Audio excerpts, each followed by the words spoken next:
தேசிய ஆவண காப்பகங்களுக்குள் ஆழமாக 1970களில் இருந்து ஒரு வகைப்படுத்தப்பட்ட ஆவணம் இயற்பியல் விதிகளை மீறும் ஒரு பணியை வெளிப்படுத்துகிறது. இது வன்பொருளின் விமானம் அல்ல, ஆனால் விண்வெளியின் குளிர்ந்த வெற்றிடத்திற்குள் மனித மனதின் பயணம். பனிப்போர் உச்சக்கட்டத்தின் போது CIA ஸ்டார்கேட் திட்டத்தை துவக்கியது, தொலைநிலை பார்வையை ஆயுதமாக்க முயன்றது.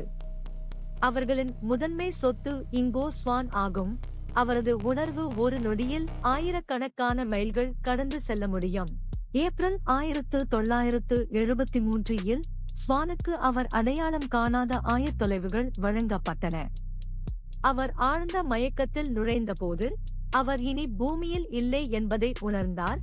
அவர் நிலவின் பாழடைந்த தூர பக்கத்தையே பார்த்து கொண்டிருந்தார்.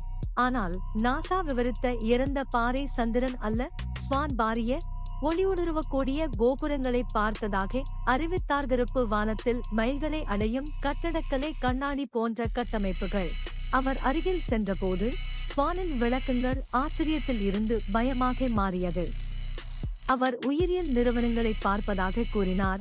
மனித உருவங்கள் பள்ளங்களின் நிழல்களில் வேலை செய்கின்றன, மேம்பட்ட சுரங்க இயந்திரங்களை இயக்குகின்றன.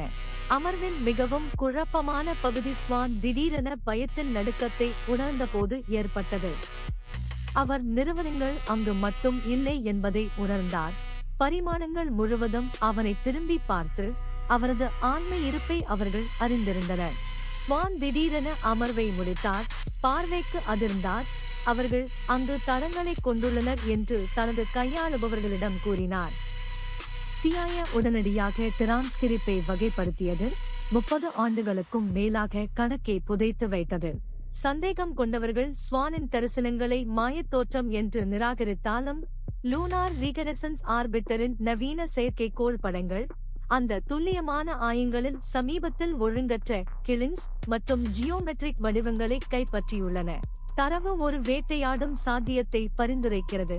நமது நெருங்கிய வான அண்டை நாடு நாம் நம்புவதற்கு வழிவகுத்தது போல் கைவிடப்படவில்லை. ஸ்வான் ஒரு புதிய வகையான உளவுத்துறை சேகரிப்பின் முன்னோடியாக இருந்தாரா, அல்லது நாம் தயாராக இல்லாத உண்மைக்கு சாட்சியாக இருந்தாரா? பரிசளித்த மனதின் விளைபொருளோ அல்லது மறைக்கப்பட்ட யதார்த்தத்தின் ஒரு பார்வையோ? சந்திரன் ஒரு மௌன சாட்சியாகவே இருக்கிறது. கோப்புகள் திறந்திருக்கும், ஆயத்தொலைவுகள் அறியப்படுகின்றன, ஆனால் தொலைதூரத்தில் உள்ள நிறுவனங்கள் நிழலில் இருக்கும்.